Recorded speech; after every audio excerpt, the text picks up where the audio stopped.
Delhi Capitals. KL ராகுல் first பிளேயராக இருக்காரு. போன வருஷம் நல்ல பெர்ஃபார்மன்ஸஸ் இருந்து வந்துச்சு. அண்ட் கேஎல் ராகுல் மாதிரி ஒரு பிளேயர் பொறுத்த வரைக்கும் கண்டிப்பாக நீங்கள் பேக் பண்ணணும். ஏன்னா ஐபிஎல் சீசனில் கன்சிஸ்டண்ட்டாக பெர்ஃபார்ம் பண்ணிகிட்டே இருந்திருக்காரு. இவர் ரிலீஸ் பண்ணுறதுக்கான வாய்ப்புகள் ரொம்பவே கம்மி. ஸோ நான் 5ல் தான் இவருடைய பொசிஷனை வைக்கிறேன். Next Mitchell Stark. இவரும் ஒரு டாப் குவாலிட்டி பிளேயர், ஒரு மேட்ச் வின்னர் தான். பட் அவருடைய ஏஜ் கொஞ்சம் ஹையர் ஆகிட்டே போகுது.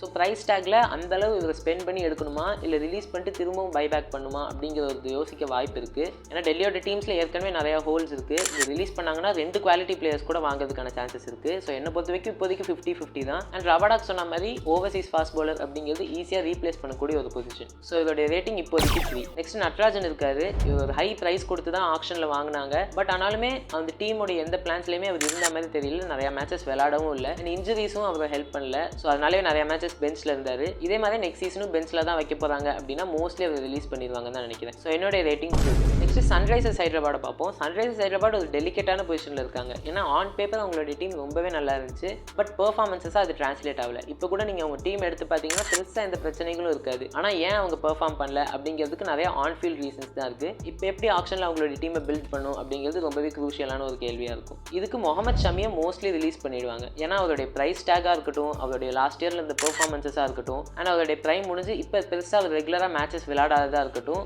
எல்லாமே அவரை சப்போர்ட் பண்ணல. ஸோ அதை ரீட்டைன் பண்ணுறதுக்கு பெருசாக எந்த ரீசன்ஸும் இல்லாதனால அவரை நான் 1 ரேட்டிங்கில் தான் வைக்கிறேன். மோஸ்ட்லி ரிலீஸ் பண்ணிடுவாங்க. இஷான் கிஷனுக்குமே ஒரு பெரிய ப்ரைஸ் டேக்கோட வாங்கினாங்க. பட் அவருடைய பெர்ஃபார்மன்ஸஸ் டீமில் அந்தளவு சரியாக இல்லாததுனால மோஸ்ட்லி அவர் ரிலீஸ் பண்ணுறதுக்கான வாய்ப்புகள் இருக்குது தான். இதே மற்ற டீம்ஸ் மாதிரி 1 சீசன் போனாலுமே ஒரு யங் பிளேயர், ஒரு அக்ரெசிவ் பிளேயர், ஒரு நல்ல டேலண்ட்னு அவரை பேக் பண்ணியிருப்பாங்க. பட் சன்ரைசர்ஸ் ஹைதராபாத் டாப் ஆர்டரில் ஏற்கனவே 3 லெஃப்ட் ஹேண்டர்ஸ் வச்சிருக்கிறதுனால இவர் ரிலீஸ் பண்ணதுக்கு நிறைய சான்சஸ் இருக்குது. போன வருஷம் நல்ல பெர்ஃபார்மன்ஸஸ் இருந்துருந்துச்சு அப்படின்னா இந்த கேள்வி வந்திருக்காது. பட் போன வருஷம் சரியாக பர்ஃபார்ம் பண்ணாததுனால இந்த வருஷம் இஷான் கிஷன் ரிலீஸ் ஆகிறதுக்கு நிறைய வாய்ப்பு இருக்குது. ஸோ என்னோட ரேட்டிங் 2.